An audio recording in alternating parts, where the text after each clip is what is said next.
ਗੁਣਤਾਸ। ਇੱਕੋ ਸਤਿਗੁਰ ਜਾਗਤਾ,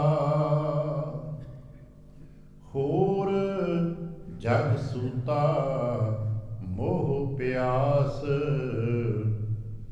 ਸਤਿਗੁਰ ਸੇਵਨ ਜਾਗਨ ਤੇ, ਜੋ ਰਤੇ ਸਚ ਨਾਮ ਗੁਣਤਾਸ। ਮਨ ਮੁਖ ਅੰਧ ਨਾ ਚੇਤਨੀ, ਜਨਮ ਮਰ ਹੋਹਿ ਬਿਨਾਸ਼। ਨਾਨਕ ਗੁਰਮੁਖ ਤਿਨੀ ਨਾਮ ਧਿਆਇਆ, ਜਿਨ ਕਉ ਧੁਰ ਪੂਰਬ ਲਿਖਿਆਸ। ਮਨ ਮੁਖ ਅੰਧ ਨਾ ਚੇਤਨੀ, ਜਨਮ ਮਰ ਹੋਹਿ ਬਿਨਾਸ਼। ਨਾਨਕ ਗੁਰਮੁਖ ਤਿਨੀ ਨਾਮ ਧਿਆਇਆ, ਜਿਨ ਕਉ ਧੁਰ ਪੂਰਬ ਲਿਖਿਆਸ। ਵਾਹਿਗੁਰੂ ਜੀ ਕਾ ਖਾਲਸਾ, ਵਾਹਿਗੁਰੂ ਜੀ ਕੀ ਫਤਿਹ। ਸਤਿਗੁਰੂ ਪਾਤਸ਼ਾਹ ਸਾਹਿਬ ਜੀ ਦੇ ਪਾਵਨ ਦਰਬਾਰ ਦੀਆਂ ਹਾਜ਼ਰੀਆਂ ਭਰਦਿਆਂ ਗੁਰੂ ਪਾਤਸ਼ਾਹ ਸਾਹਿਬ ਜੀ ਦੇ ਆਪਣੇ ਹੀ ਨਿਜ ਪਾਵਨ ਸਰੂਪ ਸ਼ਬਦ ਨਾਲ ਚਿੱਤ ਲਾ ਕੇ, ਜਦ ਆਪ ਸਾਵਧਾਨ ਤੇ ਇਕਾਗਰ ਚੀਤ ਹੋਏ ਜੁੜ ਮਿਲ ਬੈਠੇ ਹੋ, ਪਾਤਸ਼ਾਹ ਗੁਰਦੇਵ ਜੀ ਦੀਆਂ ਬੇਅੰਤ ਮਹਿਰਮਤਾਂ ਤੇ ਵਡਿਆਈਆਂ ਜੋ ਸਤ ਸੰਗਤ ਵਿੱਚ ਸਦਾ ਵਰਤਦੀਆਂ ਨੇ, ਆਪ ਉਹਨਾਂ ਦੇ ਸਾਂਝੀ ਤੇ ਧਾਰਣੀ ਹੋਇਓ। ਆਪਣੇ ਨਿਰਮਲ ਹਿਰਦੇ ਚੋਂ ਅਰਦਾਸ ਕਰਨਾ, ਜੋ ਗੁਰੂ ਪਾਤਸ਼ਾਹ ਸਾਹਿਬ ਜੀ ਰਹਿਮਤ ਕਰਨ, ਪਾਵਨ ਸ਼ਬਦ ਦੀ ਵਿਚਾਰ, ਬੋਲਣ ਦਾ ਤਾਣ ਅਤੇ ਵਿਚਾਰ ਦਾ ਪ੍ਰਵਾਹ ਬਖਸ਼।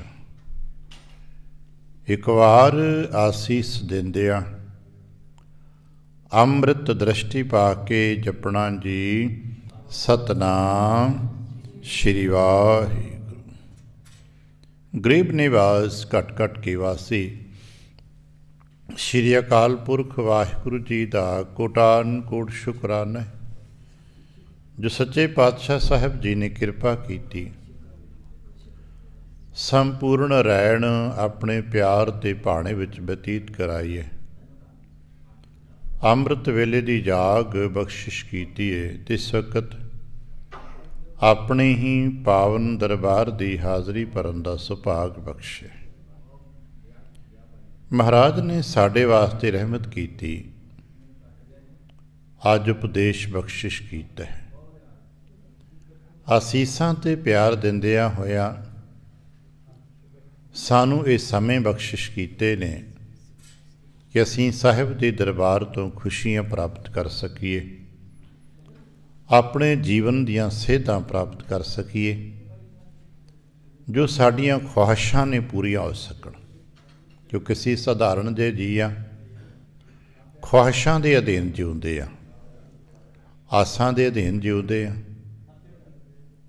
ਬੇਸ਼ੱਕ ਇਹ ਕਿਹਾ ਜਾਂਦਾ ਹੈ ਕਿ ਬਹੁਤ ਆਸਾਵਾਂ ਨਹੀਂ ਕਰਨੀਆਂ ਚਾਹੀਦੀਆਂ, ਪਰ ਕੀ ਕਰੀਏ, ਮਨੁੱਖ ਆ ਨਾ, ਹਰ ਵਕਤ ਕੋਈ ਨਾ ਕੋਈ ਆਸ ਬਣੀ ਰਹਿੰਦੀ ਹੈ, ਅਤੇ ਹਰ ਵਕਤ ਉਹ ਆਸਾਵਾਂ ਸਾਨੂੰ ਅੱਗੇ ਹੋਰ ਅੱਗੇ ਤੋਰੀ ਰੱਖਦੀਆਂ ਨੇ। ਸ਼ਾਇਦ ਇਸੇ ਕਰਕੇ ਸੰਸਾਰ ਦਾ ਜੋ ਸਮਾਜਿਕਤਾ ਦਾ ਦੁਨਿਆਵੀ ਪੱਖ ਹੈ, ਉਹ ਲੋਕ ਕਹਿੰਦੇ ਨੇ ਜੀਵ ਹੈ ਆਸਾ। ਜੇ ਆਸ ਹੈ ਤਾਂ ਜੀਵਨ ਹੈ, ਜੀਵਨ ਹੀ ਆਸ ਹੈ, ਆਸ ਹੀ ਜੀਵਨ ਹੈ। ਜੇ ਜੀਵਨ ਦੀ ਆਸ ਹੀ ਮੁੱਕ ਜਾਏ, ਕਿਸੇ ਨੂੰ ਆਸ ਹੀ ਨਾ ਰਹੇ, ਤਾਂ ਫਿਰ ਵਿਅਕਤੀ ਮਰਦਾ ਹੈ। ਅਤੇ ਸਾਨੂੰ ਇਹਨਾਂ ਦੱਸਿਆ ਗਿਆ ਹੈ, ਆਸਾਵਾਂ ਨਾ ਮੁੱਕਾ, ਆਸਾਵਾਂ ਤਾਂ ਰਹਿਣੀਆਂ ਨੇ, ਕਿਉਂਕਿ ਲੋੜਾਂ ਰਹਿਣੀਆਂ ਨੇ ਅਤੇ ਆਸਾਵਾਂ ਰਹਿਣੀਆਂ ਨੇ। ਆਸਾਵਾਂ ਦਾ ਕੇਂਦਰ ਬਦਲ ਲਾ।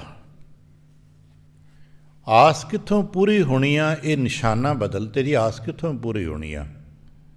ਅਸੀਂ ਜਣੇ ਖਣੇ ਇੱਧਰ ਉੱਧਰ ਭਟਕਦੇ ਹਾਂ, ਸ਼ਾਇਦ ਇੱਥੋਂ ਆਸ ਪੂਰੀ ਹੋ ਜਾਏਗੀ, ਸ਼ਾਇਦ ਇੱਥੋਂ ਆਸ ਪੂਰੀ ਹੋ ਜਾਏਗੀ। ਸੰਸਾਰ ਦੇ ਜਿਤਨੇ ਵੀ ਇਸ ਤਰ੍ਹਾਂ ਦੇ ਟਿਕਾਣੇ ਨੇ ਜਿੱਥੋਂ ਸਾਨੂੰ ਲੱਗਦਾ ਕਿ ਆਸਾਵਾਂ ਪੂਰੀਆਂ ਹੁੰਦੀਆਂ, ਥੋੜ੍ਹੇ ਸਮੇਂ ਲੱਗਦਾ ਹੈ ਵੀ ਇਹਨੂੰ ਬੰਦੇ ਨੂੰ ਮਿਲਾਂਗੇ, ਇੱਥੇ ਜਾਵਾਂਗੇ, ਕੁਛ ਨਾ ਕੁਛ ਗੱਲ ਬਣੇਗੀ, ਪਰ ਥੋੜ੍ਹੇ ਸਮੇਂ ਬਾਅਦ ਫਿਰ ਲਾਚਾਰੀ ਅਤੇ ਨਿਰਾਸ਼ਾ ਹੁੰਦੀ ਹੈ। ਇਸ ਰਹੱਸਵਾਦ ਨੂੰ ਪ੍ਰਗਟ ਕਰਦਿਆਂ ਬੜਾ ਪਿਆਰਾ ਇੱਕ ਬਚਨ ਹੈ, ਆਪਨੇ ਕਈ ਵਾਰ ਪੜ੍ਹਿਆ ਸੁਣਿਆ ਹੋਣਾ, ਬਾਬਾ ਕਬੀਰ ਸਾਹਿਬ ਜੀ ਦੀ ਪਾਵਨ ਸ਼ਬਦਾਂ ਵਿੱਚ ਆਉਂਦਾ ਹੈ ਕਿ ਮੰਨ ਲਓ ਸਾਨੂੰ ਕਿਸੇ ਦੱਸ ਦਿੱਤਾ ਕਿ ਭਾਈ ਮੋਤੀ ਚਾਹੀਦਾ, ਤੈਨੂੰ ਤੇਰੇ ਜੀਵਨ 'ਚ ਮੋਤੀ ਦੀ ਬੜੀ ਕੀਮਤ ਹੈ, ਮੋਤੀ ਚਾਹੀਦਾ ਹੈ। ਅਸਾਂ ਪੁੱਛਿਆ ਬਾਬਾ ਮੋਤੀ ਮਿਲਦਾ ਕਿੱਥੋਂ ਹੈ? ਉਹਨੇ ਕਿਹਾ ਜੀ ਗਹਿਰੇ ਪਾਣੀਆਂ 'ਚੋਂ। ਸਾਨੂੰ ਉਹਨੇ ਇਹਨਾਂ 'ਤੇ ਦੱਸ ਦਿੱਤਾ ਕਿ ਮੋਤੀ ਗਹਿਰੇ ਪਾਣੀਆਂ 'ਚ ਮਿਲਦਾ। ਅਸੀਂ ਤੁਰ ਪਏ, ਜਿੱਥੇ ਪਾਣੀ ਦੇਖਿਆ ਅਸੀਂ ਹੱਥ ਮਾਰਨ ਲੱਗ ਪਏ, ਅਤੇ ਕਈ ਵਾਰ ਪਾਣੀ ਦੇ ਭਲੇ 'ਚ ਹੱਥ ਮਾਰਿਆ ਤਾਂ ਗੰਦਗੀ ਸੀ, ਅਸੀਂ ਗੰਦੇ ਥਾਵਾਂ 'ਤੇ ਵੀ ਹੱਥ ਮਾਰ ਬੈਠੇ। ਹੌਲੀ ਹੌਲੀ ਥੋੜ੍ਹੀ ਥੋੜ੍ਹੀ ਸਮਝ ਆਈ ਵੀ ਨਹੀਂ ਭਾਈ ਇਹ ਤਾਂ ਗੰਦਲਾ ਹੈ। ਫਿਰ ਸਾਫ ਸੁਥਰੇ ਪਾਣੀ ਦੀ ਤਲਾਸ਼ ਕੀਤੀ, ਫਿਰ ਪਤਾ ਲੱਗਾ ਸਾਫ ਸੁਥਰੇ ਪਾਣੀ ਵੀ ਤੇ ਛੱਪੜ ਤਲਾਅ ਹੀ ਨੇ ਨਾ, ਇਹਨਾਂ ਵਿੱਚ ਵੀ ਨਹੀਂ ਮਿਲਿਆ। ਪੋਖਰ ਪੋਖਰ ਢੂੰਡਤੇ ਭਾਲੋ ਨਾ ਕਹਿਬੋ ਕੋਏ। ਅਸੀਂ ਮੋਤੀ ਲੱਭਦੇ ਛੱਪੜਾਂ, ਪੋਖਰ ਕਹਿੰਦੇ ਨੇ ਜੋ ਆਪਾਂ ਪੰਜਾਬੀ ਤਲਾਅ ਕਹਿਦੇ ਨੇ, ਛੱਪੜ ਕਹਿਦੇ ਨੇ। ਅਸੀਂ ਤਲਾਵਾਂ 'ਚ, ਛੱਪੜਾਂ 'ਚ, ਸਰੋਵਰਾਂ ਚਲੇ ਗਏ, ਸ਼ਾਇਦ ਇੱਥੇ ਮੋਤੀ ਮਿਲੇਗਾ, ਇੱਥੇ ਮੋਤੀ ਮਿਲੇਗਾ, ਪਰ ਬਾਅਦ 'ਚ ਪਤਾ ਲੱਗਾ ਨਹੀਂ ਭਲਿਆ ਮੋਤੀ ਤੇ ਸਾਗਰਾਂ 'ਚ ਮਿਲਦਾ ਹੈ, ਸਾਗਰ ਦੀ ਗਹਿਰਾਈ 'ਚੋਂ ਮਿਲਦਾ ਹੈ। ਇਵੇਂ ਹੀ ਸਾਨੂੰ ਵੀ ਆਪਣੀਆਂ ਆਸਾਵਾਂ ਬਰਕਤਾਂ ਚਾਹੀਦੀਆਂ ਨੇ, ਮੋਤੀ ਤੇ ਚਾਹੀਦੇ ਨੇ, ਪਰ ਮਿਲਣਗੇ ਕਿੱਥੋਂ? ਉਹ ਪੂਰੇ ਹੋਣਗੇ ਗੁਰੂ ਸਾਗਰ ਤੋਂ। ਹੋਰ ਕਿਤਰੇ ਵੀ ਜਾਵਾਂਗੇ ਕੁਝ ਸਮੇਂ ਲਈ, ਹੋ ਸਕਦਾ ਕਿਸੇ ਦੀ ਸੰਗਤ ਕੀਤੀ ਮੈਲ 'ਚ ਹੱਥ ਪੈ ਗਿਆ। ਬਹੁਤ ਸਾਰੇ ਲੋਕ ਨੇ ਜਿਨ੍ਹਾਂ ਨੂੰ ਅਸੀਂ ਚੰਗਾ ਚਿੱਟ ਕੱਪੜੀਆ ਦੇਖ ਕੇ ਸੰਗਤ ਕਰ ਬੈਠੇ, ਬਾਅਦ 'ਚ ਪਤਾ ਲੱਗਾ ਉਹ ਇੱਥੇ ਤੇ ਬਦਬੂ ਆਉਂਦੀ ਸੀ, ਇੱਥੇ ਤੇ ਮੈਲੇ ਹੋ ਗਏ, ਉਲਟੇ ਆਪ ਵੀ ਮੈਲੇ ਹੋ ਗਏ। ਇਸ ਕਰਕੇ ਯਤਨ ਕਰਿਆ ਕਰੀਏ ਕੇਵਲ ਤੇ ਕੇਵਲ ਗੁਰੂ। ਅੱਜ ਮਹਾਰਾਜ ਨੇ ਸਾਨੂੰ ਇਹੀ ਬਖਸ਼ਿਸ਼ ਫਿਰ ਦੁਹਰਾ ਕੇ ਯਾਦ ਰੱਖਣਾ, ਗੁਰੂ ਜਾਗਦੇ ਨੇ, ਬਾਕੀ ਸੰਸਾਰ ਸਾਰਾ ਮੋਹ ਦੀ ਨੀਂਦ ਵਿੱਚ ਗਲਤਾਨ ਹੈ। ਇੱਕ ਤਾਂ ਬੜਾ ਪਿਆਰਾ ਬਚਨ ਭਾਈ ਸਾਹਿਬ ਗੁਰਦਾਸ ਸਾਹਿਬ ਨੇ ਕੀਤੇ, ਸਤਿਗੁਰ ਜਾਗ ਜਗਾਏਂਦਾ। ਸਤਿਗੁਰ ਆਪ ਜਾਗਦੇ ਨੇ ਅਤੇ ਸਾਨੂੰ ਜਗਾ ਦਿੰਦੇ ਨੇ। ਅੱਜ ਸਤਿਗੁਰੂ ਨੇ ਇਸੇ ਗੱਲ ਨੂੰ ਸਾਡੇ ਨਾਲ ਸਾਂਝਾ ਕੀਤਾ ਕਿ ਭਾਈ ਅਸੀਂ ਇਸ ਗੱਲ ਨੂੰ ਸਮਝ ਸਕੀਏ, ਇੱਕੋ ਸਤਿਗੁਰ ਜਾਗਤਾ। ਕਿਉਂਕਿ ਸਤਿਗੁਰ ਬਹੁਤ ਨਹੀਂ ਗਏ। ਅਸੀਂ ਕਦੇ ਕਦੇ ਸਧਾਰਨ ਵਿਅਕਤੀ ਤਾਂ ਮੰਡਲਾਂ 'ਚ ਗੱਲ ਕਰੇ ਅਤੇ ਕੋਈ ਪੁੱਛਦਾ ਕਿ ਸਾਡੇ 10 ਗੁਰੂ ਨੇ। ਨਹੀਂ ਭਾਈ, ਗੁਰੂ 10 ਨਹੀਂ ਗਏ, ਗੁਰੂ ਇੱਕੋ ਹੀ ਹੈ। 10 ਜਾਮਿਆਂ ਥੀ ਉਹਨਾਂ ਨੇ ਵਰਤਾਰਾ ਵਰਤਾਇਆ ਹੈ। ਉਹਨਾਂ ਨੇ 10 ਜਾਮਿਆਂ ਦੇ ਰੂਪ ਵਿੱਚ ਇਸ ਨੂੰ ਸੰਸਾਰ ਦੇ ਵਿੱਚ ਸਾਡੇ ਨਾਲ ਹੰਡਣਾ ਕੀਤਾ ਹੈ। ਉਹ 10 ਜਾਮਿਆਂ ਦੇ ਰਾਹੀਂ ਉਹਨਾਂ ਨੇ ਸਾਡੇ ਨਾਲ ਜ਼ਿੰਦਗੀ ਨੂੰ ਪ੍ਰੈਕਟੀਕਲ ਜੀ ਕੇ ਦਿਖਾਇਆ। ਨੀਤੀ ਮਤਾਂ ਕਹਿੰਦਾ ਦੇਖੋ ਜੀ, ਆਏ ਗੱਲਾਂ ਬਾਤਾਂ ਮੋਟੀਆਂ ਮੋਟੀਆਂ ਕੀਤੀਆਂ, ਉਪਦੇਸ਼ ਦਿੱਤਾ, ਉਹ ਤਾਂ ਗੁਰੂ ਸੀਗੇ ਨਾ, ਉਹਨਾਂ ਨੂੰ ਕਿਹੜਾ ਕੋਈ ਸਹਿਣਾ ਪਿਆ, ਕੋਈ ਵਰਤਣਾ ਪਿਆ, ਸਾਥੋਂ ਨਹੀਂ ਹੁੰਦਾ। ਪਰ ਜਦੋਂ ਅਸੀਂ ਇਸ ਗੱਲ ਨੂੰ ਦੇਖਦੇ ਹਾਂ ਅਤੇ ਨਾਨਕ ਗੁਰੂ ਸਾਹਿਬ ਜੀ ਨੇ 10 ਜਾਮਿਆਂ ਦੇ ਵਿੱਚ ਉਹ ਸਾਰੀਆਂ ਖੁਸ਼ੀਆਂ ਵੀ ਹੰਡਾਈਆਂ ਨੇ ਜੇ ਇੱਕ ਘਰ ਪਰਿਵਾਰ 'ਚ ਹੁੰਦੀਆਂ ਨੇ, ਉਹ ਸਾਰੀਆਂ ਗਮੀਆਂ ਵੀ ਹੰਡਾਈਆਂ ਨੇ ਜੇ ਇੱਕ ਘਰ ਪਰਿਵਾਰ 'ਚ ਹੁੰਦੀਆਂ ਨੇ।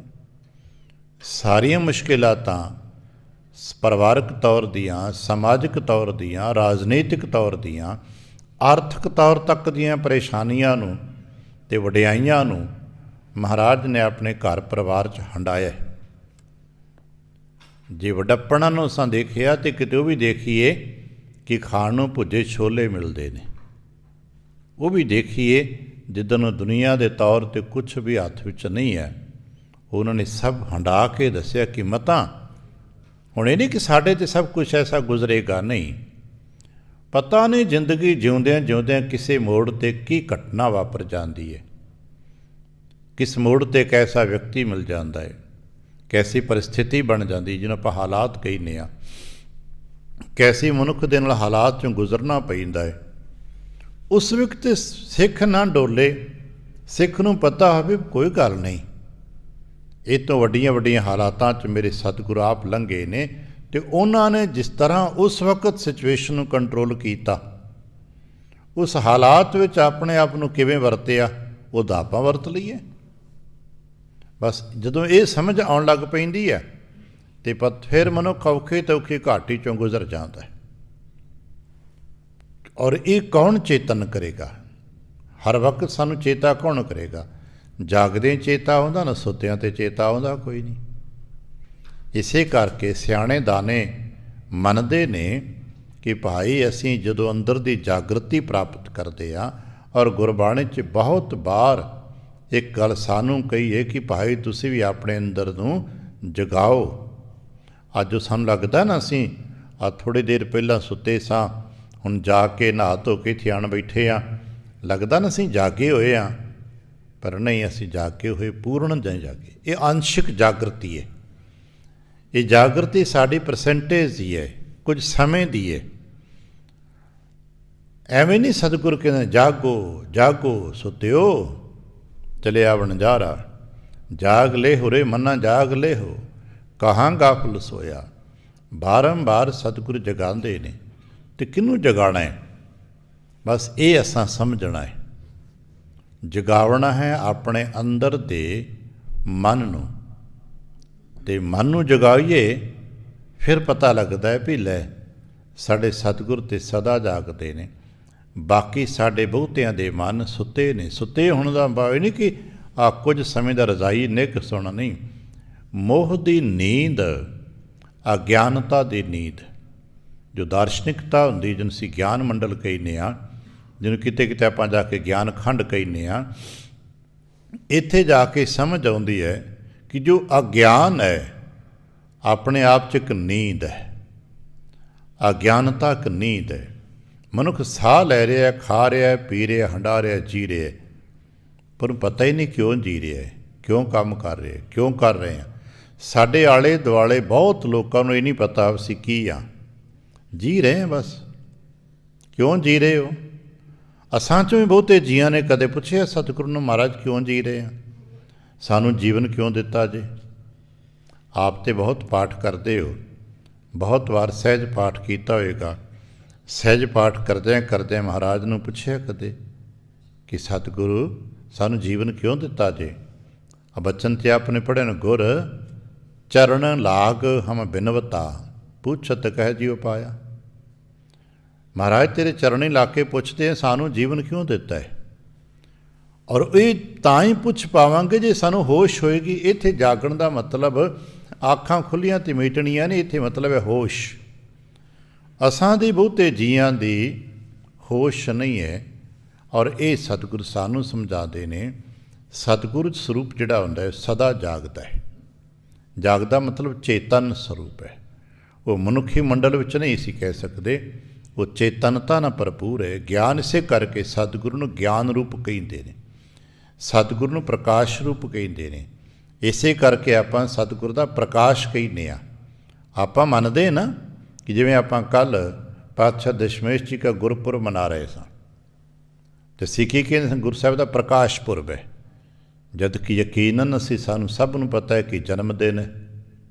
ਅਸੀਂ ਮਨਾ ਤੇ ਜਨਮ ਦਿਨ ਹੀ ਰਹੇ ਸਾਂ, ਔਰ ਦੁਨਿਆਵੀ ਤੌਰ 'ਤੇ ਜਨਮ ਦੀਆਂ ਬਚਪਨ ਦੀਆਂ ਗਾਥਾਵਾਂ ਵੀ ਕਹਿ ਰਹੇ ਸਾਂ, ਪਰ ਫਿਰ ਵੀ ਅਸੀਂ ਪ੍ਰਕਾਸ਼ ਪੁਰਬ ਕਹਿ ਰਹੇ ਸਾਂ, ਕਿਉਂਕਿ ਅਸੀਂ ਕਿਸੇ ਸਰੀਰਕ ਮੰਡਲ ਦਾ ਜਨਮ ਦਿਨ ਨਹੀਂ ਮਨਾ ਰਹੇ।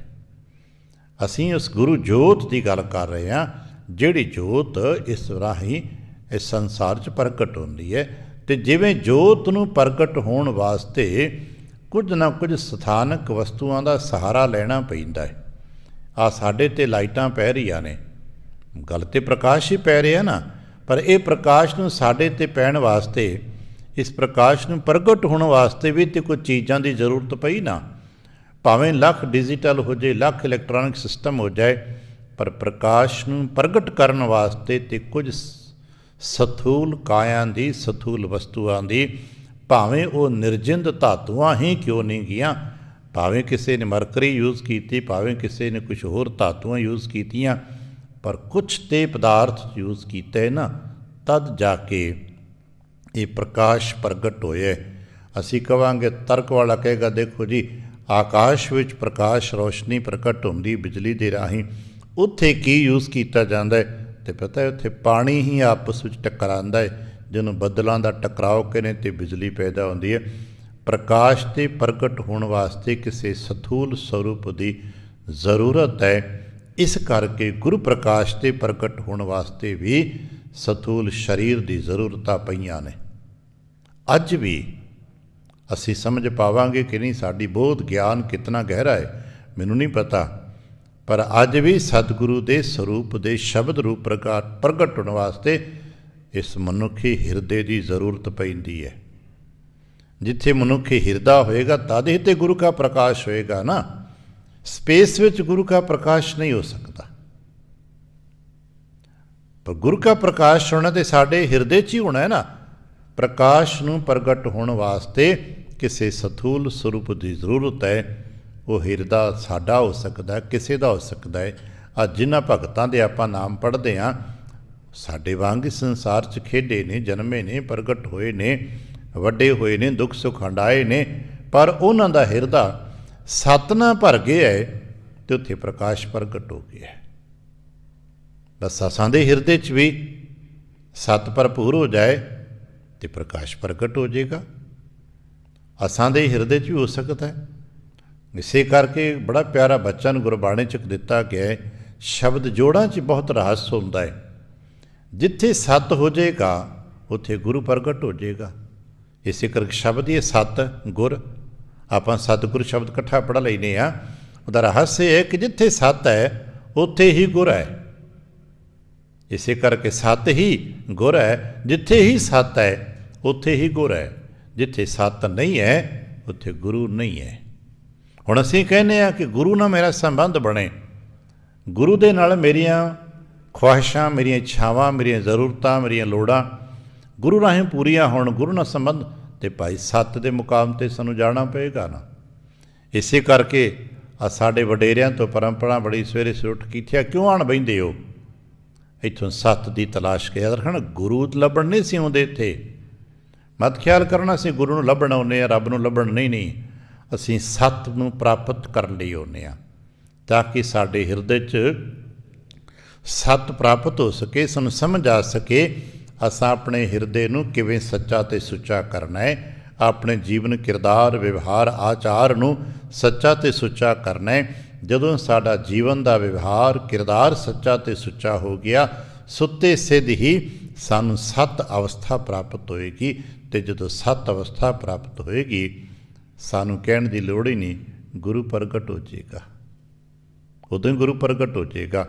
ਇਸੇ ਕਰਕੇ ਕਿਉਂਕਿ ਗੁਰੂ ਹਰ ਵਕਤ ਚੇਤਨ ਹੈ, ਸਤਿਗੁਰ ਤੇ ਜਾਗਦਾ ਹੈ। ਆ ਜਿਨ੍ਹਾਂ ਨੇ ਜ਼ਮੀਨਾਂ ਦੀਆਂ ਗਹਿਰਾਈਆਂ ਨੂੰ ਆਪੇ ਦੇਖਿਆ ਸਮਝਿਆ ਹੈ, ਕਿਸੇ ਖਾਸ ਗਹਿਰਾਈ ਤੱਕ ਜ਼ਮੀਨ 'ਚ ਮਿੱਟੀ ਪੁੱਟ ਲਓ, ਪਾਣੀ ਆਪਣੇ ਆਪ ਪ੍ਰਗਟ ਹੋ ਜਾਂਦਾ ਹੈ। ਆ ਟਿਊਬਵੈੱਲ ਕੀ ਹੈ, ਇੱਕ ਖਾਸ ਗਹਿਰਾਈ ਤੱਕ ਤੁਸੀਂ ਹੋਲ ਕਰ ਲੈਂਦੇ ਹੋ। ਖੂਹ ਪੁੱਟਣਾ ਹੋਰ ਕੀ ਹੁੰਦਾ ਸੀ, ਕਿਸੇ ਖਾਸ ਡੂੰਘਾਈ ਤੱਕ ਮਿੱਟੀ ਨੂੰ ਪੁੱਟ ਦੇਣਾ, ਅਤੇ ਪਾਣੀ ਨੂੰ ਥੋੜ੍ਹਾ ਕੋਈ ਕਰ ਸਕਦਾ ਸੀ। ਮਿੱਟੀ ਪੁੱਟ ਸਕਦੇ ਹੋ, ਪਾਣੀ ਨੂੰ ਥੋੜ੍ਹਾ ਪਾਉਂਦੇ ਹੋ, ਪਾਣੀ ਤੇ ਆਪ ਪ੍ਰਗਟ ਹੁੰਦਾ ਹੈ, ਕਿਉਂਕਿ ਪਾਣੀ ਇੱਕ ਆਲਰੇਡੀ ਹੈ। ਅਤੇ ਪਾਣੀ ਦਾ ਆਪਣਾ ਇੱਕ ਲੈਵਲ ਹੈ, ਸਭ ਨੂੰ ਪਤਾ ਹੈ ਕਿ ਪਾਣੀ ਇੱਕ ਸਮਾਨ ਲੈਵਲ 'ਤੇ ਰਹਿੰਦਾ ਹੈ। ਦੁਨੀਆ ਦੇ ਕਿਤੇ ਵੀ ਚਲੇ ਜਾਵਾਂਗੇ ਪਾਣੀ ਦਾ ਲੈਵਲ ਬਿਲਕੁਲ ਸਮਾਨ ਹੈ। ਅਸਾਂ ਨੂੰ ਉਤਨੀ ਮਿੱਟੀ ਹਟਾਉਣੀ ਹੈ ਉਸ ਲੈਵਲ ਤੱਕ ਪਹੁੰਚਣ ਵਾਸਤੇ। ਹੋ ਸਕਦਾ ਹੈ ਕਿਤੇ 10 ਫੁੱਟ ਪੁੱਟੋਗੇ ਤੇ ਪਾਣੀ ਪ੍ਰਗਟ ਹੋ ਜਾਏ, ਕਿਤੇ 100 ਫੁੱਟ ਪੁੱਟਣਾ ਪਵੇ, ਕਿਤੇ 1000 ਫੁੱਟ ਪੁੱਟਣਾ ਪਵੇ, ਅਤੇ ਸ਼ਾਇਦ ਕਿਤੇ 1000 ਤੋਂ ਜ਼ਿਆਦਾ ਪੁੱਟ ਕੇ ਵੀ ਪਾਣੀ ਨਾ ਮਿਲੇ। ਪਾਣੀ ਤਾਂ ਮਿਲੇਗਾ ਪਰ ਉਤਨਾ ਗਹਿਰਾ। ਇਸੇ ਤਰ੍ਹਾਂ ਸਾਡੇ ਅੰਦਰ ਵੀ ਉਹ ਚੇਤਨਤਾ, ਉਹ ਸੱਤ ਪ੍ਰਗਟ ਹੁੰਦਾ ਹੈ, ਪਰ ਸਾਨੂੰ ਆਪਣੇ ਹਿਰਦੇ 'ਚ ਉਤਨਾ ਹੀ ਗਹਿਰਾ ਜਾਣਾ ਪੈਂਦਾ ਹੈ। ਬਸ ਉੱਥੇ ਸੱਤ ਹੈ, ਉਹਦੇ ਉੱਪਰ ਪਰਤ ਦਰ ਪਰਤ ਮਿੱਟੀ ਪਈ ਹੋਈ ਹੈ, ਅਸਾਂ ਮਿੱਟੀ ਹਟਾਉਣੀ ਹੈ। ਪਾਵਨ ਗੁਰਬਾਣੀ 'ਚ ਇੱਕ ਸਰੂਪ ਦਿੱਤੇ ਗਏ ਨੇ। ਵਡੇਰਿਆਂ ਨੂੰ ਪਤਾ ਹੋਣਾ, ਕਿਉਂਕਿ ਹੁਣ ਠੀਕ ਹੈ ਤਕਨੀਕੀ ਸਿਸਟਮ ਦੇ ਮੁਤਾਬਕ ਬਹੁਤ ਚੀਜ਼ਾਂ ਸਾਡੇ ਤੋਂ ਪਿੱਛੇ ਛੁੱਟ ਗਈਆਂ ਨੇ। ਸਮਝਣ ਵਾਸਤੇ ਅਸੀਂ ਕਦੇ ਕਦੇ ਨਾ ਪੁਰਾਣੀਆਂ ਉਦਾਹਰਣਾਂ ਨੂੰ ਸਮਝ ਕਿ ਸਤਿਗੁਰ ਜਾਗਦਾ। ਇਸ ਜਾਗ ਦਾ ਮਤਲਬ ਇਹ ਨਹੀਂ ਕਿ ਸਾਡੇ ਅੱਖਾਂ ਖੋਲ੍ਹ ਕੇ ਬੈਠੇ ਹੋਏ ਨੇ, ਵੀ ਗੁਰੂ ਨਾਨਕ ਸਾਹਿਬ ਜੀ ਸਦਾ ਹੀ ਅੱਖਾਂ ਖੋਲ੍ਹ ਕੇ ਬੈਠੇ ਰਹਿੰਦੇ ਨੇ। ਦਸ਼ਮੇਸ਼ ਪਾਤਸ਼ਾਹ ਦੇ ਕੱਲ੍ਹ ਆਪਾਂ ਪੁਰਬ ਮਨਾਏ ਨੇ ਕਿ ਦਸ਼ਮੇਸ਼ ਪਾਤਸ਼ਾਹ ਸਾਰਾ ਦਿਨ ਰਾਤ ਬੈਠੇ ਰਹਿੰਦੇ ਨੇ। ਨਹੀਂ ਨਹੀਂ, ਐਸਾ ਨਹੀਂ ਹੈ। ਇਹ ਸਰੀਰਕ ਅਵਸਥਾਵਾਂ ਨੇ, ਅਤੇ ਸਰੀਰਕ ਅਵਸਥਾਵਾਂ ਦਾ ਵਿਸ਼ਰਾਮ ਆਰਾਮ ਇੱਕ ਅਲੱਗ ਬਾਤ ਹੈ। ਇੱਕੋ ਸਤਿਗੁਰ ਜਾਗਤਾ ਹੋਰ ਜਗ ਸੂਤਾ ਮੋਹ ਪਿਆਸ। ਇੱਕ ਸਤਿਗੁਰ ਚੇਤਨ ਸਰੂਪ ਹੈ। ਉਹ ਆਪਣੇ ਲੈਵਲ 'ਤੇ ਆਪਣੀ ਅਵਸਥਾ 'ਤੇ ਬਿਲਕੁਲ ਸ਼ਾਂਤ ਸਥਿਰ ਟਿਕੇ ਹੋਏ ਨੇ। ਅਸੀਂ ਜਿਤਨੇ ਵੀ ਜੀਅ ਹਾਂ ਉਸ ਲੈਵਲ ਤੱਕ ਨਹੀਂ ਪਹੁੰਚ ਸਕਦੇ। ਅਸੀਂ ਉਸ ਲੈਵਲ ਤੋਂ ਅੱਗੇ ਪਿੱਛੇ ਹੋ ਜਾਂਦੇ ਹਾਂ। ਕਿਉਂ ਨੇ ਆ? ਕਿਉਂਕਿ ਸਾਡੇ 'ਤੇ ਸੰਸਾਰ ਦਾ ਮੋਹ ਪ੍ਰਭਾਵ ਪੈਂਦਾ। ਗੁਰੂ 'ਤੇ ਮੋਹ ਦਾ ਪ੍ਰਭਾਵ ਨਹੀਂ ਹੈ। ਜਾਂ ਸਰਲਤਾ ਨੇ ਸਮਝਣਾ ਹੋਵੇ, ਵਿਕਾਰਾਂ ਦੇ ਵਿੱਚੋਂ ਮੋਹ ਹੀ ਇੱਕ ਐਸਾ ਵਿਕਾਰ ਹੈ ਜਿਹੜਾ ਸਾਡੇ 'ਤੇ ਸਭ ਤੋਂ ਪਹਿਲਾਂ ਆਪਣਾ ਦਬਾਅ ਪਾਉਂਦਾ ਅਤੇ ਸਭ ਤੋਂ ਅਖੀਰ ਤੱਕ ਸਾਡੇ ਨਾਲ ਚੱਲਦਾ।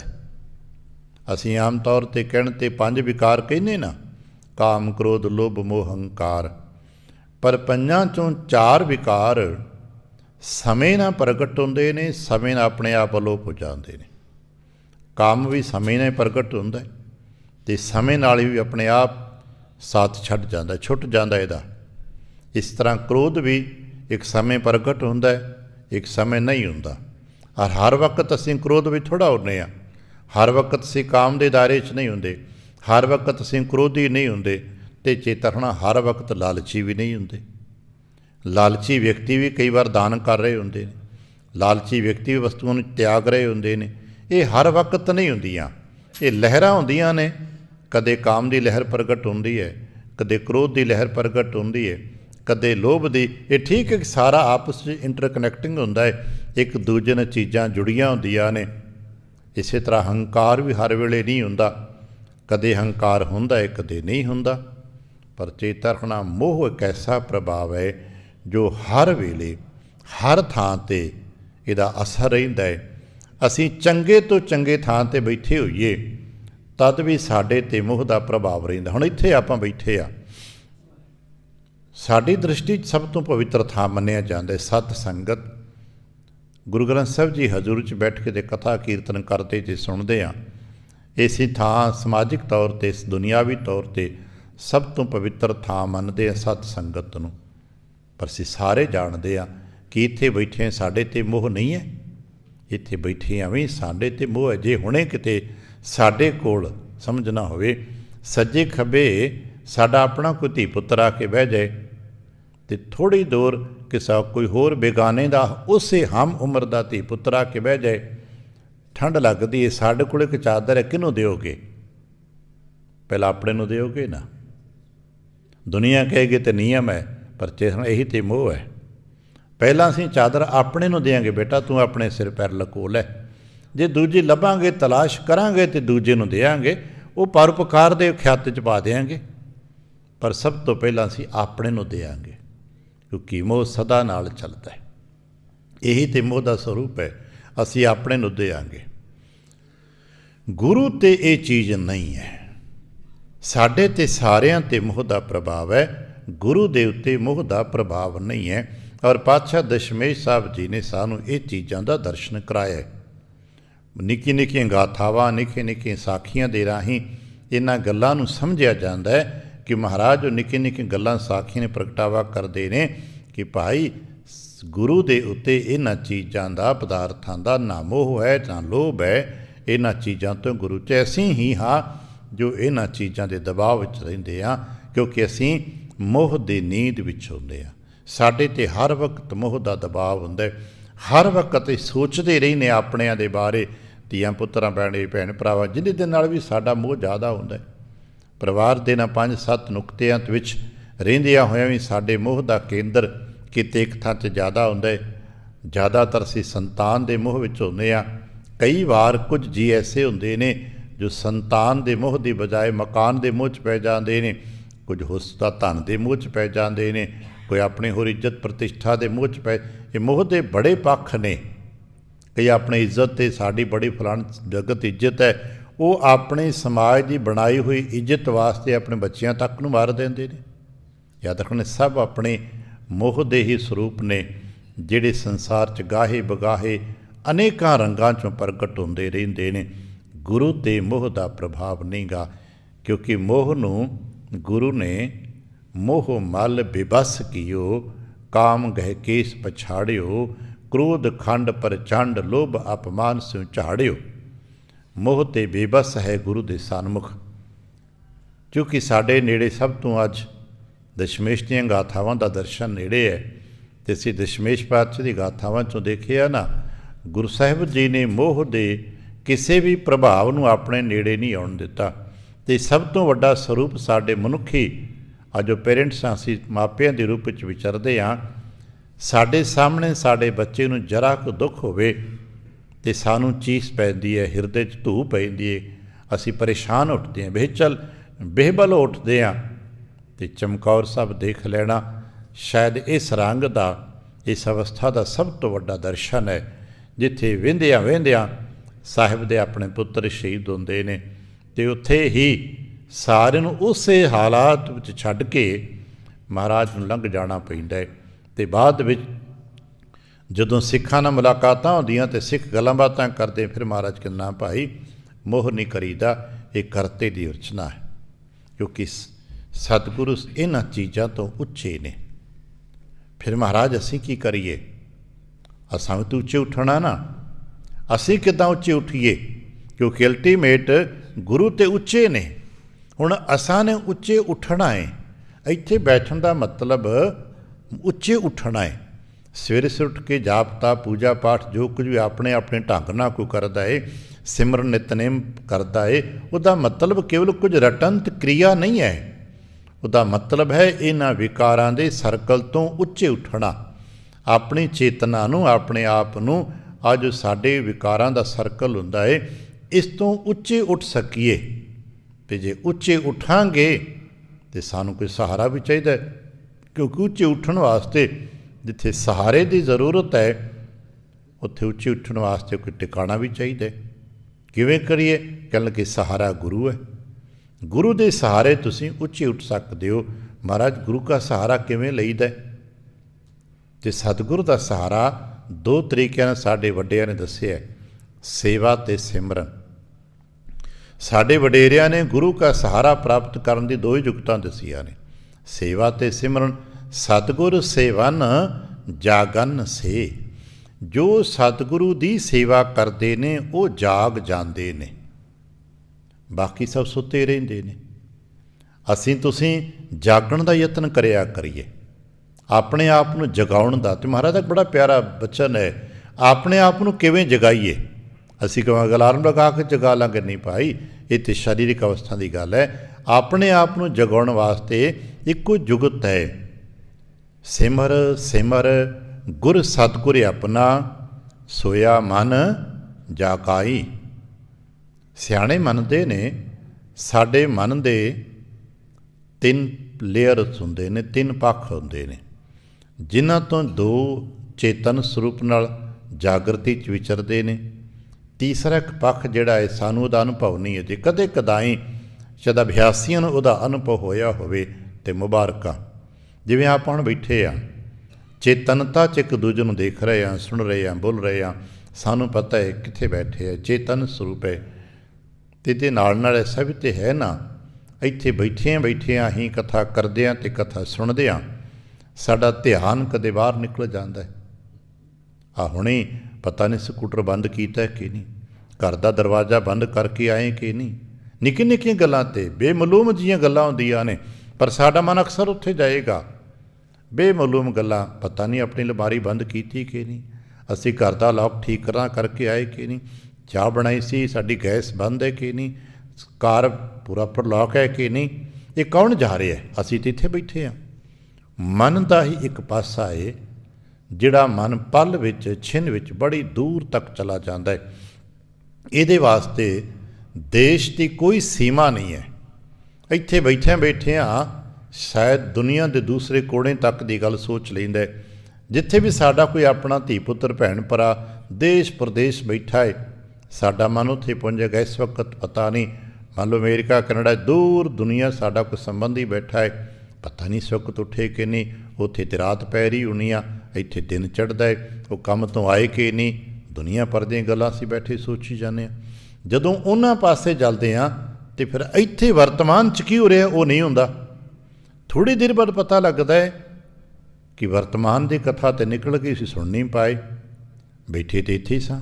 ਕਿਉਂ? ਕਿਉਂਕਿ ਅਸੀਂ ਵਿੱਚੋਂ ਨਿਕਲ ਗਏ ਸਾਂ। ਗੱਲਬਾਤ ਕਰਦਿਆਂ ਅਸੀਂ ਇੱਕ ਦੂਜੇ ਨਾਲ ਕਹਿੰਦੇ ਵੇਂ ਦੁਬਾਰਾ ਕਹਿਣਾ ਜਰਾ, ਤਾਂ ਅਗਲਾ ਕਹਿੰਦਾ ਕੀ ਗੱਲ ਬਈ? ਆਖੇ ਜੀ ਮੇਰਾ ਧਿਆਨ ਵਿੱਚੋਂ ਨਿਕਲ ਗਿਆ ਸੀ।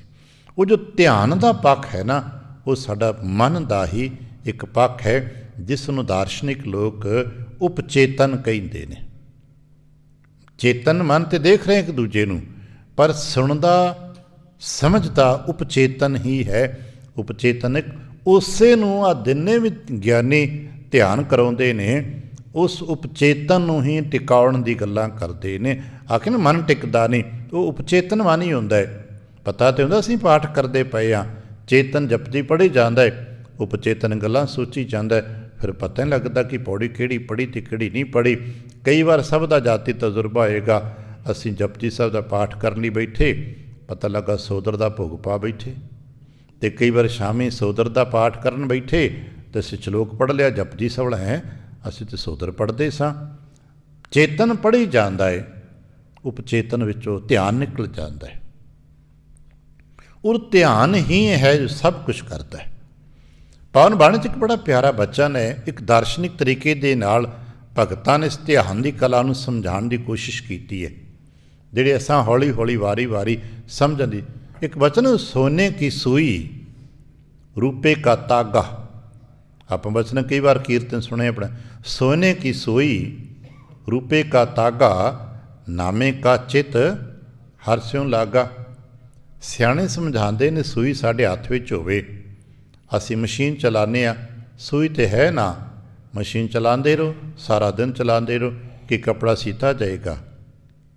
ਨਹੀਂ, ਮਸ਼ੀਨ ਸੂਈ ਬਹੁਤ ਚੰਗੀ ਹੈ, ਮਸ਼ੀਨ ਬਹੁਤ ਚੰਗੀ ਹੈ, ਪਰ ਤਦ ਤੱਕ ਕੱਪੜਾ ਨਹੀਂ ਸੀਤਾ ਜਾਏਗਾ ਜਦ ਤੱਕ ਉਹਦੇ ਨੱਕੇ 'ਚ ਤੁਸੀਂ ਧਾਗਾ ਨਹੀਂ ਪਾਓਗੇ। ਜੇ ਧਾਗਾ ਠੀਕ ਪਾਓਗੇ ਤਾਂ ਕੱਪੜਾ ਸੀਤਾ ਜਾਏਗਾ।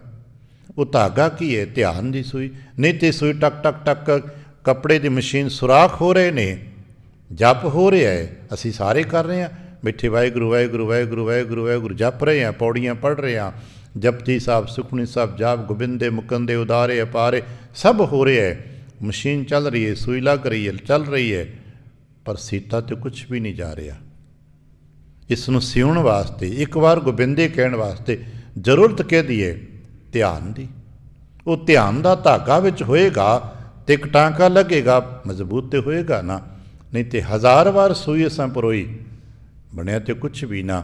ਤੇ ਜੇ ਧਿਆਨ ਦੇ ਨਾਲ ਇੱਕ ਵੀ ਵਾਰ ਸੂਈ ਪਰੋਈ ਤੇ ਟਾਂਕਾ ਤੇ ਲੱਗੇਗਾ ਨਾ, ਜੁੜੇਗਾ, ਉਹ ਨਹੀਂ ਟੁੱਟੇਗਾ। ਫਿਰ ਸੋਨਾ ਕੀ ਹੈ? ਇੱਕ ਐਸੀ ਧਾਤ ਹੈ, ਤੇ ਰੂਪਾ ਕੀ ਹੈ? ਪਵਿੱਤਰਤਾ, ਨਿਰਮਲਤਾ। ਇਹ ਦੋਨੋਂ ਸ਼ੁੱਧ ਧਾਤੂਆਂ ਨੇ ਨਾ। ਜਪ ਕਰਨਾ ਬਹੁਤ ਚੰਗਾ ਹੈ, ਬਹੁਤ ਉੱਤਮ ਹੈ, ਬਹੁਤ ਕੀਮਤੀ, ਸੋਨੇ ਵਰਗਾ ਹੈ। ਸੂਈ ਤੇ ਸੋਨੇ ਵਰਗੀ ਹੈ, ਸ਼ੁੱਧ ਹੈ। ਸੋਨੇ ਨੂੰ ਬਹੁਤ ਸ਼ੁੱਧ ਕਹਿੰਦੇ ਆ, ਬਹੁਤ ਕੀਮਤੀ ਕਹਿੰਦੇ ਆ, ਪਰ ਪਤਾ ਹੈ ਚਾਂਦੀ ਨੂੰ ਲੋਕ ਨਿਰਮਲ ਕਹਿੰਦੇ ਨੇ। ਚਾਂਦੀ ਪਵਿੱਤਰਤਾ ਦਾ ਪ੍ਰਤੀਕ ਹੈ, ਨਿਰਮਲਤਾ ਦਾ ਪ੍ਰਤੀਕ ਹੈ। ਜਿੱਥੇ ਉੱਤਮਤਾ ਦਾ ਜਾਪ ਕਰਨਾ ਹੈ, ਉੱਥੇ ਹਿਰਦੇ ਦੀ ਨਿਰਮਲਤਾ ਦੇ ਨਾਲ ਟਿਕੇ ਰਹਿਣਾ ਹੈ। ਤਦ ਇਹ ਸਾਡਾ ਮਨ ਗੁਰਚਰਨਾਂ 'ਚ ਟਿਕਦਾ ਹੈ। ਇਹੀ ਕਹਿੰਦੇ ਨੇ ਸਤਿਗੁਰ ਸੇਵਨ, ਸਤਿਗੁਰੂ ਦੀ ਸੇਵਾ ਕਰਨੀ। ਸੇਵਾ ਕਰਨੀ ਤੇ ਬੜਾ ਚੰਗਾ ਕਰਤੱਵ ਹੈ ਨਾ। ਹੁਣ ਸੇ ਗੁਰਪੁਰਬਾਂ 'ਚ ਦੇਖਿਆ ਹੋਣਾ, ਬੜੀ ਸੇਵਾ ਕੀਤੀ ਲੋਕਾਂ ਨੇ, ਪਰ ਭਾਈ ਕੀ ਕੋਈ ਬਣਿਆ ਵੀ? ਕਿ ਮਨ ਵਿੱਚ ਕੋਈ ਬਦਲਾਵ ਆਇਆ ਵੀ? ਅਗਲੇ ਸਾਲ ਤੱਕ ਦੇਖਣਾ, ਅਸੀਂ ਪੁਰਬ ਸਪਤਮੀ ਦਾ ਕੱਲ ਮਨਾ ਕੇ ਹਟੇ ਹਾਂ, ਅਗਲੇ ਸਾਲ ਵੀ ਪੁਰਬ ਆਉਣਾ ਹੈ ਨਾ। ਕੀ ਬਦਲਾਵ ਆਇਆ ਕੁਝ? ਪਿਛਲੇ ਸਾਲ ਤੋਂ ਇਸ ਸਾਲ ਤੱਕ ਕੋਈ ਬਦਲਾਵ ਆਇਆ?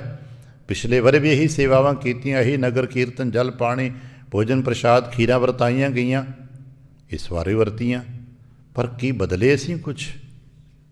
ਨਹੀਂ, ਸਿਵਾਏ ਉਮਰ ਦੀ ਤਾਰੀਖ ਬਦਲਣ ਤੋਂ ਕੁਛ ਹੋਰ ਵੀ ਬਦਲਿਆ ਕਿ ਨਹੀਂ? ਤੇ ਜਵਾਬ ਸਿਰ ਬਹੁਤਿਆਂ ਦਾ ਹੋਏਗਾ, ਔਰ ਕੁਛ ਨਹੀਂ ਬਦਲਿਆ। ਚਲੋ ਬਦਲਿਆ, ਉਹ ਤਾਂ ਨੂੰ ਕੁਛ ਤਰੱਕੀ ਕੀਤੀ, ਤੇ ਸਾਡਾ ਬਹੁਤਿਆਂ ਜਵਾਬ ਨਹੀਂ, ਸਗੋਂ ਤਾਂ ਸਾਡਾ ਕ੍ਰੋਧ ਖਿੱਚ ਖਿਜਾਟ ਤੇ ਕਈਆਂ ਦੀ ਵੱਧ ਗਈ ਹੈ। ਅਸੀਂ ਉੱਚੇ ਉੱਠਣ ਦੀ ਬਜਾਏ ਡਿੱਗ ਪਏ ਆ। ਅਸੀਂ ਨਿਰਮਲਤਾ ਨੂੰ ਗ੍ਰਹਿਣ ਕਰਨਾ ਹੈ। ਜੋ ਸਤਿਗੁਰੂ ਦੀ ਸੇਵਾ ਕਰਦੇ ਨੇ, ਤੇ ਸਤਿਗੁਰੂ ਦੀ ਸੇਵਾ ਕਰਮ ਨਹੀਂ ਹੈ, ਸਤਿਗੁਰੂ ਦੀ ਸੇਵਾ ਭਾਵ ਹੈ। ਜੇ ਕਰਮ ਹੈ ਜੋ ਅਸੀਂ ਕਰ ਰਹੇ ਬਹੁਤੇ, ਇਹ ਧਰਮ ਦੇ ਨਾਂ 'ਤੇ ਕੀਤੇ ਕਰਮ ਨੇ। ਅਸੀਂ ਕਰ ਰਹੇ, ਕੱਲ੍ਹ ਵੀ ਬਹੁਤ ਸਾਰੇ ਕੀਤੇ, ਪਿਛਲੇ ਦਿਨਾਂ ਲਗਾਤਾਰ ਹਫ਼ਤੇ ਭਰ ਤੋਂ ਕਰ ਰਹੇ ਹਾਂ। ਧਰਮ ਦੇ ਨਾਂ 'ਤੇ ਕੀਤੇ ਕਰਮ ਤੇ ਚੇਤਨ ਸਾਰੇ ਧਰਮ ਦੇ ਨਾਂ 'ਤੇ ਕੀਤੇ ਕਰਮਾਂ ਨੂੰ ਜਮ ਲੁੱਟ ਲਏਗਾ। ਮੈਂ ਨਹੀਂ ਕਿ ਇਸ ਦਾ ਬਲ ਮੇਰਾ ਤੇ ਨਹੀਂ ਨਾ, ਪਰ ਆਪਣੇ ਤੇ ਪੜ੍ਹਿਆ, ਕਰਮ ਧਰਮ ਪਾਖੰਡ ਜੋ ਦਿਸੈ, ਤਿਨ ਜਮ ਜਾਗਾਤੀ ਲੁੱਟੈ। ਪਰ ਕੀ ਕਰੀਏ? ਕਹਿ ਲਓ ਕਿ ਨਿਰਵਾਣ ਕੀਰਤਨ ਗਾਵੋ ਕਰਤੇ ਕਾ। ਨਿਰਵਾਣ ਦਾ ਮਤਲਬ ਇਹ ਨਹੀਂ ਕਿ ਵਾਜਾ ਤਬਲਾ ਲੈ ਕੇ ਬਈ, ਨਿਰਵਾਣ ਦਾ ਮਤਲਬ ਅਸੀਂ ਸੋਚਦੇ ਕਿ ਨਿਸ਼ਕਾਮ। ਅਸੀਂ ਇੱਕ ਅਰਥ ਸ਼ਬਦ ਬਣਾਤਾ ਨਿਸ਼ਕਾਮ। ਕਿਸੇ ਦੇ ਦੇਖੋ ਜੀ ਫਲਾਣਾ ਰਾਗੀ ਥਾ ਆਉਂਦਾ ਕੀਰਤਨ ਕਰਦਾ, ਪੈਸੇ ਨਹੀਂ ਲੈਂਦਾ, ਨਿਸ਼ਕਾਮ ਹੈ। ਨਹੀਂ, ਕੋਈ ਕੀਮਤ ਨਹੀਂ ਉਹਦੀ। ਬਹੁਤ ਕੁਝ ਹੋਰ ਮੰਗ ਲੈਂਦੇ, ਬਹੁਤ ਕੁਝ ਹੋਰ ਭਾਵ ਰੱਖ ਲੈਂਦੇ। ਨਿਰਵਾਣ ਦਾ ਮਤਲਬ ਕਿ ਪ੍ਰੇਮ ਦੇ ਨਾਲ ਕੁਝ ਸਮੇਂ ਜਦ ਤੱਕ ਕੀਰਤਨ ਕਰਦੇ ਹੋ, ਪੜ੍ਹਦੇ ਹੋ, ਸੁਣਦੇ ਹੋ, ਕਿ ਆਪਣੇ ਮਨ ਨੂੰ ਟਿਕਾ ਕੇ ਪੜ੍ਹਦੇ ਹੋ। ਬੜਾ ਪਿਆਰਾ ਬਚਨ, ਬੈਰਾਗੀ ਰਾਮ ਹੈ ਗਾਊਂਗੋ, ਮੈਂ ਬੈਰਾਗੀ ਹੋ ਕੇ ਰਾਮ ਗਾਉਣਾ। ਬੈਰਾਗੀ ਦਾ ਮਤਲਬ ਗਲਕੰਠੀ ਪਾ ਕੇ, ਭਗਵੇ ਪਾ ਕੇ ਨਹੀਂ। ਬੈਰਾਗੀ ਦਾ ਮਤਲਬ ਹੈ ਜਿੰਨਾ ਚਿਰ ਅੱਧਾ ਪੌਣਾ ਘੰਟਾ ਅਸੀਂ ਇੱਥੇ ਬੈਠਣਾ ਹੈ, ਕਮ ਸੇ ਕਮ ਉਤਨਾ ਚਿਰ ਚਿੰਤਾ ਛੱਡ ਦਈਏ। ਜੇ ਘਰੋਂ ਚੱਲ ਕੇ ਬਾਹਰ ਆ ਹੀ ਗਏ ਹੋ, ਤੇ ਹੁਣ ਘਰ ਨੂੰ ਨਾਲ ਕਿਉਂ ਚੁੱਕੀ ਫਿਰਦੇ ਆ? ਜੇ ਆਪਣੇ ਸਕੂਟਰ ਕਾਰ ਪਾਰਕਿੰਗ ਖੜੀ ਕਰਕੇ ਇੱਥੇ ਆ ਹੀ ਬੈਠੇ ਆ, ਤੇ ਹੁਣ ਤੱਕ ਨਾਲ ਉਹਨੂੰ ਕਿਉਂ ਚੁੱਕੀ ਫਿਰਦੇ ਆ? ਛੱਡ ਦਈਏ। ਸ਼ਾਇਦ ਇਹੀ ਇੱਕ ਰਹੱਸ ਹੈ ਸਾਡੇ ਗੁਰੂ ਨਾਨਕ ਨੇ ਦਿੱਤਾ। ਇੱਥੇ ਜੋੜਾ ਉਤਾਰ ਦੇ, ਇੱਥੇ ਸਾਮਾਨ ਬੰਨ੍ਹ ਦੇ। ਦੱਸਿਆ ਨਾ, ਇਸੇ ਕਰਕੇ ਜੋੜੇ ਘਰ ਦੇ ਨਾਲ ਗਠੜੀ ਘਰ ਬਣਿਆ ਹੈ। ਅਸੀਂ ਕਹਿੰਦੇ ਸ਼ਾਇਦ ਸਮਾਜਿਕ ਸਹੂਲਤ ਹੈ, ਇੱਕ ਦਾਰਸ਼ਨਿਕ ਪੱਖ ਹੈ, ਆਪਣਾ ਸਾਰਾ ਭਾਰ ਬਾਹਰ ਉਤਾਰ ਦੇ। ਅਸੀਂ ਆਰਮੀ ਦੇ ਫੌਜੀਆਂ ਜਵਾਨਾਂ ਨੂੰ ਵੇਖਿਆ ਹੋਣਾ, ਉਹ ਦਰਬਾਰ 'ਚ ਆਉਂਦੇ ਨੇ, ਆਪਣੀ ਬੈਲਟ ਉਤਾਰ ਕੇ ਆਉਂਦੇ ਨੇ। ਅਸੀਂ ਮੋਟਾ ਮੋਟਾ ਸੋਚਣ ਲੱਗ ਪਏ, ਦੇਖੋ ਜੀ ਚਮੜੇ ਦੀ ਬੈਲਟ ਹੁੰਦੀ ਹੈ ਤਾਂ ਉਤਾਰ ਆਉਂਦੇ ਨੇ। ਉਹ ਭਾਈ ਕਿਤਨੀਆਂ ਬੈਲਟਾਂ ਚਮੜੇ ਦੀਆਂ ਪਾ ਕੇ ਇੱਥੇ ਹੋਰ ਲੋਕ ਤਾਂ ਬੈਠੇ ਹੁੰਦੇ ਨੇ। ਆਵਾਜ਼ਾ ਤਬਲਾ ਤੇ ਚਮੜੇ ਦਾ ਹੀ ਹੈ ਨਾ।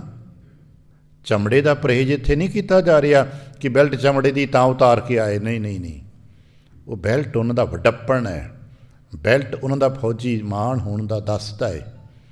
ਚਮੜੇ ਕਰਕੇ ਨਹੀਂ, ਚਮੜੇ ਤੋਂ ਪਰਹੇਜ਼ ਨਹੀਂ। ਇੱਥੇ ਤਬਲਾ ਚਮੜੇ ਦਾ ਹੀ ਵੱਜਦਾ ਹੈ। ਅਸੀਂ ਸਾਰਾ ਸਰੀਰ ਚਮੜੇ ਦੇ ਲੈ ਕੇ ਬੈਠੇ ਹੋਏ ਹਾਂ।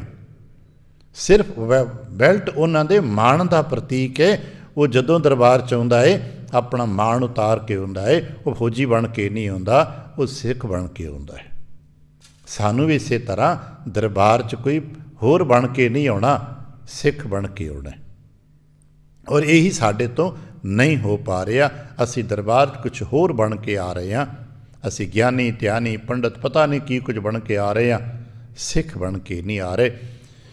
ਚੇਤਨਾ ਦਾ ਮਤਲਬ ਹੈ, ਜਾਗਰਤੀ ਦਾ ਮਤਲਬ ਹੈ ਅਸੀਂ ਸਿੱਖ ਬਣ ਸਕੀ। ਸਤਿਗੁਰ ਸੇਵਨ ਜਾਗਨ ਸੇ, ਕਿੱਦਾਂ ਜਾਗ? ਜੋ ਰੱਤੇ ਸੱਚ ਨਾਮ ਗੁਣਤਾਸ। ਰੱਤੇ ਦਾ ਮਤਲਬ ਰੰਗੇ ਗਏ, ਜਿਨ੍ਹਾਂ ਨੇ ਆਪਣੇ ਆਪ ਨੂੰ ਆਪਣੇ ਗੁਰੂ ਕਰਤੇ ਦੇ ਸ਼ਬਦ ਦੇ ਸਦਕੇ, ਗਿਆਨ ਦੇ ਸਦਕੇ, ਪ੍ਰੇਮ ਦੇ ਸਦਕੇ ਉਸ ਰੰਗ ਵਿੱਚ ਰੰਗ ਲਿਆ। ਆ ਸੰਸਾਰ 'ਚ ਇੱਕ ਨਿਯਮ ਹੈ ਨਾ, ਅਸੀਂ ਜਿਸ ਜਥੇਬੰਦੀ ਨੂੰ ਜੁਆਇਨ ਕਰ ਲੈਂਦੇ ਹਾਂ, ਉਸੇ ਦੇ ਰੰਗ ਦੇ ਕੱਪੜੇ ਪਾਉਣ ਲੱਗ ਪੈਂਦੇ ਹਾਂ। ਆ ਧਾਰਮਿਕ ਜਥੇਬੰਦੀ 'ਚ ਵੇਖਿਆ ਹੋਣਾ ਨਾ, ਇੱਕੋ ਹੀ ਜਪਜੀ ਸਾਹਿਬ ਦਾ ਪਾਠ ਕਰਨ ਵਾਲੇ, ਇੱਕੋ ਸ਼੍ਰੀ ਗੁਰੂ ਗ੍ਰੰਥ ਸਾਹਿਬ ਨੂੰ ਮੰਨਣ ਵਾਲਿਆਂ ਦੀ ਜਥੇਬੰਦੀਆਂ ਦੇ ਰੰਗ ਅਲੱਗ-ਅਲੱਗ ਕਿਉਂ ਨੇ ਸਾਡੇ? ਆ ਤਮਾਮ ਸਾਡੀਆਂ ਸਿੱਖ ਜਥੇਬੰਦੀਆਂ, ਮੈਂ ਜੇ ਕਿਸੇ ਹੋਰ ਸੰਪਰਦਾ ਦੀ ਗੱਲ ਨਹੀਂ ਕਰਦਾ, ਤਮਾਮ ਸਾਡੀ ਸਿੱਖ ਜਥੇਬੰਦੀਆਂ ਦੇ ਰੰਗ ਅਲੱਗ-ਅਲੱਗ ਨੇ। ਅਤੇ ਚੇਤਾ ਰੱਖਣਾ, ਸਮਝ ਆਉਂਦੀ ਹੈ ਧਰਮ ਦਾ ਅਤੇ ਰੰਗ ਦਾ ਤਾਂ ਕੋਈ ਮਤਲਬ ਹੀ ਨਹੀਂ ਗਾ। ਰੰਗ ਧਰਮ ਨਾਲ ਕੋਈ ਸੰਬੰਧ ਨਹੀਂ ਗਾ। ਰੰਗ ਸਿਰਫ ਸਾਡੀ ਇੱਕ ਪਹਿਚਾਣ ਹੈ, ਯੂਨਿਟੀ ਪ੍ਰਗਟ ਕਰਦੀ ਆਂਦੀ। ਇਹ ਰੰਗ ਪਾਉਣ ਵਾਲੇ, ਇਹੋ ਜਿਹੇ ਰੰਗ ਦੇ ਕੱਪੜੇ ਪਾਉਣ ਵਾਲੇ, ਜਾਂ ਇਸ ਢੰਗ ਦਾ ਲਿਬਾਸ ਪਾਉਣ ਵਾਲੇ ਫਲਾਣਾ ਜਥੇਬੰਦੀਆਂ ਨਾਲ ਸੰਬੰਧ। ਜਿਵੇਂ ਬੱਚੇ ਦੇ ਗਲ 'ਚ ਵਰਦੀ ਪਾਈ ਹੋਈ, ਉਹਦੀ ਵਿੱਦਿਆ ਨਾਲ ਕੋਈ ਸੰਬੰਧ ਨਹੀਂ ਉਹਦਾ। ਵਰਦੀ ਪਾਉਣ ਨਾਲ ਬੱਚਾ ਵਿਦਵਾਨ ਥੋੜ੍ਹਾ ਹੁੰਦਾ ਹੈ। ਵਰਦੀ ਪਾਉਣ ਦੇ ਨਾਲ ਸਿਰਫ ਇਤਨਾ ਪਤਾ ਲੱਗਦਾ ਕਿ ਬੱਚਾ ਫਲਾਣੇ ਸਕੂਲ 'ਚ ਪੜ੍ਹਦਾ, ਬਸ ਇਤਨਾ ਪਤਾ ਲੱਗਦਾ। ਇਸੇ ਤਰ੍ਹਾਂ ਵਰਦੀਆਂ, ਡਰੈਸ ਕੋਡ ਸਾਨੂੰ ਕਿਸੇ ਸੁਸਾਇਟੀ ਦੇ ਨਾਲ, ਕਿਸੇ ਜਥੇਬੰਦੀ ਦੇ ਨਾਲ ਜੋੜਦੀਆਂ ਨੇ। ਮਤ ਖਿਆਲ ਕਰਨਾ ਕਿ ਉਹ ਜੇ ਇਸ ਪ੍ਰਕਾਰ ਦੇ ਕੱਪੜੇ ਪਾਏ ਨੇ ਤੇ ਬੜੇ ਸੰਤ ਨੇ, ਨਾ ਭਾਈ ਨਾ। ਸਿਰ ਪਤਾ ਲੱਗਦਾ ਕਿ ਫਲਾਣੇ ਜਥੇਬੰਦ ਨਾਲ ਜੁੜੇ ਹੋਏ ਨੇ, ਪਰ ਜੀਵਨ ਤੇ ਬਦਲਣਾ ਸਾਂ ਆਪਣਾ। ਅਸੀਂ ਰੰਗ ਲਗਾਉਣਾ ਹੈ ਪ੍ਰੇਮ ਦਾ, ਤੇ ਪ੍ਰੇਮ ਦਾ ਤੇ ਭਾਈ ਕੋਈ ਰੰਗ ਹੀ ਨਹੀਂ ਹੈ। ਪ੍ਰੇਮ ਦਾ ਰੰਗ ਤਾਂ ਇੱਕੋ ਹੀ ਹੈ, ਜੋ ਨਾਮ ਰੰਗ ਹੈ, ਪ੍ਰੇਮ ਰੰਗ ਹੈ। ਇਹੀ ਸਤਿਗੁਰੂ ਸਾਹਿਬ ਕਹਿੰਦੇ ਕਿ ਭਾਈ ਜੇ ਰੰਗ ਲਗਾਉਣਾ ਤੇ ਭਾਈ ਲਗਾ ਲਓ, ਲਾਲ ਰੰਗ ਲਗਾ ਲਓ ਆਪਣੇ ਆਪ 'ਤੇ। ਮੈਂ ਨਹੀਂ ਕਹਿੰਦਾ ਲਾਲ ਰੰਗ ਤਿਸ ਕੋ ਲੱਗਾ ਜਿਸ ਕੇ ਵੱਡ ਭਾਗਾ। ਕਿਹੜਾ ਲਾਲ ਰੰਗ ਹੈ ਜੀ? ਕੈਸਾ ਰੰਗ ਲਾਲ ਹੈ? ਜਰਾ ਕੁ ਰੰਗ ਦੇਖਣਾ ਵੇ, ਆਪਣੇ ਚਮੜੇ ਦੀ ਖਲੜੀ ਉਤਾਰ ਕੇ ਦੇਖਣਾ, ਅੰਦਰ ਸਾਰਿਆਂ ਦੇ ਇੱਕੋ ਲਾਲ ਰੰਗ ਹੈ। ਨਾ ਜਾਤੀ, ਨਾ ਧਰਮ, ਨਾ ਦੇਸ਼, ਨਾ ਕਾਲ, ਕੁਛ ਵੀ ਤੇ ਨਹੀਂ। ਸਭ ਦੇ ਅੰਦਰ ਕਰਤੇ ਨੇ ਇੱਕੋ ਲਾਲ ਰੰਗ ਪਾਇਆ ਹੋਇਆ, ਉਹੀ ਰੰਗ ਲਗਾ ਲਓ ਆਪਣੇ ਤਨ। ਇਹ ਕਰਤੇ ਨੇ ਦਿੱਤਾ ਹੈ। ਜਿਹੜੇ ਸੱਚ ਨਾਲ ਜੁੜ ਗਏ ਉਹ ਇਸ ਰੰਗ 'ਚ ਰੰਗੇ ਗਏ। ਨਹੀਂ ਤੇ ਮਨਮੁਖ ਅੰਧ ਨਾ ਚੇਤਨੇ। ਜਿਹੜੇ ਮਨ ਦੀ ਮਰਜ਼ੀ 'ਚ ਰਹਿ ਗਏ ਉਹ ਅੰਧੇ ਰਹਿ ਗਏ। ਉਹ ਕਰਦੇ ਨੇ ਸਾਰੀ ਉਮਰ, ਤੁਰੇ ਫਿਰਦੇ ਨੇ, ਜਾਪ ਤਾਪ ਕਰੀ ਜਾ ਰਹੇ ਨੇ, ਪਰ ਅਲਟੀਮੇਟ ਉੱਥੇ ਹੀ ਖੂਹ ਦੇ ਡੱਡੂਆਂ ਵਾਂਗ ਭਟਕਦੇ ਫਿਰਦੇ ਨੇ। ਸਾਡੇ 'ਚੋਂ ਬਹੁਤ ਸਾਰੇ ਜੀ ਇੱਥੇ ਹੀ ਚੱਲ ਹੋ ਕੀ ਰਿਹਾ? ਜਨਮ ਮਰ ਹੋਏ ਵਿਨਾਸ਼। ਜਨਮਦੇ ਨੇ, ਮਰਦੇ ਨੇ, ਮਰਦੇ ਨੇ, ਜਨਮਦੇ ਨੇ। ਇਸੇ ਕਰਕੇ ਗੁਰਮਤਿ ਪੜ੍ਹਨ ਵਾਲੇ ਜਾਣਦੇ ਨੇ ਸਾਨੂੰ ਜਨਮ ਪ੍ਰਾਪਤ ਹੋਇਆ, ਆਹ ਜੀਵਨ ਪ੍ਰਾਪਤ ਹੋਇਆ, ਹੁਣ ਅਸਾਂ ਮਰਨਾ ਨਹੀਂ ਹੈ। ਹਰ ਪਾਵਨ ਬਾਣੀ ਪੜ੍ਹਨ ਵਾਲਾ, ਹਰ ਗੁਰਸਿੱਖ ਵਿਸ਼ਵਾਸ ਰੱਖੇ, ਇਸ ਵੱਲ ਆਪਣਾ ਧਿਆਨ ਫੋਕਸ ਕਰੇ ਕਿ ਅਸਾਂ ਮਰਨਾ ਨਹੀਂ ਹੈ। ਅਤੇ ਕੀ ਅਸੀਂ 100-200 ਸਾਲ ਸਰੀਰ ਲੈ ਕੇ ਬੈਠਾਂਗੇ? ਨਹੀਂ।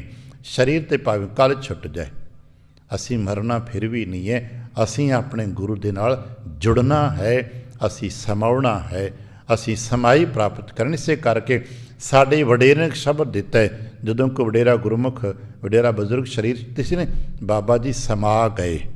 ਇਸ ਕਹਿੰਦੇ ਫਲਾਣਾ ਸਮਾ ਗਏ। ਕਿੱਥੇ ਸਮਾ ਗਏ? ਸੱਚਖੰਡ ਗਮਨ ਕਰ ਗਏ, ਪਿਆਨਾ ਕਰ ਗਏ, ਅਕਾਲ ਚਲਾਣਾ ਕਰ ਗਏ। ਮਰ ਨਹੀਂ ਗਏ। ਮਰਦੇ ਤੇ ਉਹਨੂੰ ਜੋ ਰਾਮ ਨਹੀਂ ਜਾਣਦੇ, ਜਿਹੜੇ ਸ਼ਬਦ ਤੋਂ ਟੁੱਟ ਜਾਂਦੇ ਨੇ। ਨਾਨਕ ਗੁਰਮੁਖ ਤੇਨੀ ਨਾਮ ਤੇ ਆਇਆ। ਮਹਾਰਾਜ ਕਹਿੰਦੇ ਭਾਈ ਇੱਕ ਚੇਤਾ ਰੱਖਿਓ, ਇਹ ਨਾਮ ਉਹੀ ਜਪ ਸਕਦੇ ਨੇ, ਉਹੀ ਧਿਆ ਸਕਦੇ ਨੇ, ਉਹਨਾਂ ਨੂੰ ਇਹ ਦਾਤ ਮਿਲਦੀ ਜਿਨ ਕੋ ਪੂਰਬ ਲਿਖਿਆਸ। ਪੂਰਬ ਲਿਖਿਆਸ ਦਾ ਭਾਵ ਕਿ ਪਹਿਲੇ ਕੀਤੇ ਉਹਨਾਂ ਦੇ ਕਰਤੱਵ ਦੇ ਮੁਤਾਬਕ ਨਤੀਜਾ ਉਹਨਾਂ ਨੂੰ ਮਿਲਦਾ ਹੈ। ਅਸੀਂ ਕਰਮਾਂ ਦੀ ਖੇਡ ਕਹਿੰਦੇ ਹਾਂ ਜੀ, ਕਰਮਾਂ ਦੀ ਖੇਡ ਹੈ, ਕਿਉਂਕਿ ਅਸੀਂ ਕਰਮ ਵੀ ਤੇ ਅਸੀਂ ਅੱਜ ਜੋ ਅਸੀਂ ਕਰ ਰਹੇ ਹਾਂ ਇਹ ਸਾਡਾ ਥੋੜ੍ਹੀ ਦੇਰ ਬਾਅਦ ਪੂਰਬ ਲਿਖਿਆ ਹੋਣਾ ਹੈ। ਅਸੀਂ ਜੋ ਕਰਾਂਗੇ ਸੋ ਭਰਾਂਗੇ। ਚੰਗੇ ਕਰਮ ਕਰਾਂਗੇ ਚੰਗਾ ਫਲ ਮਿਲੇਗਾ, ਮੰਦੇ ਕਰਾਂਗੇ ਮੰਦਾ ਫਲ ਮਿਲੇਗਾ। ਇਸੇ ਕਰਕੇ ਐਸਾ ਕੰਮ ਮੂਲੇ ਨਾ ਕੀਚੈ ਜਿਤ ਅੰਤ ਪਛੋਤਾਈਏ। ਕਿਉਂਕਿ ਸਤਿਗੁਰ ਜਾਗਦਾ ਹੈ, ਉਹ ਚੇਤਨ ਸਰੂਪ ਨੇ। ਅਸਾਂ ਜਾਗਣਾ ਹੈ ਅਤੇ ਚੇਤਨਤਾ ਦੇ ਵਿੱਚ ਪ੍ਰਾਪਤੀ ਨੂੰ ਕਰਨਾ। ਭੁੱਲ ਚੁੱਕ ਦੀ ਖਿਮਾ, ਆਸੀਸ ਤੇ ਪਿਆਰ ਦੇ ਫਤਿਹ ਬੁਲਾਵਣਾ। ਵਾਹਿਗੁਰੂ ਜੀ ਕਾ ਖਾਲਸਾ, ਵਾਹਿਗੁਰੂ ਜੀ ਕੀ ਫਤਿਹ।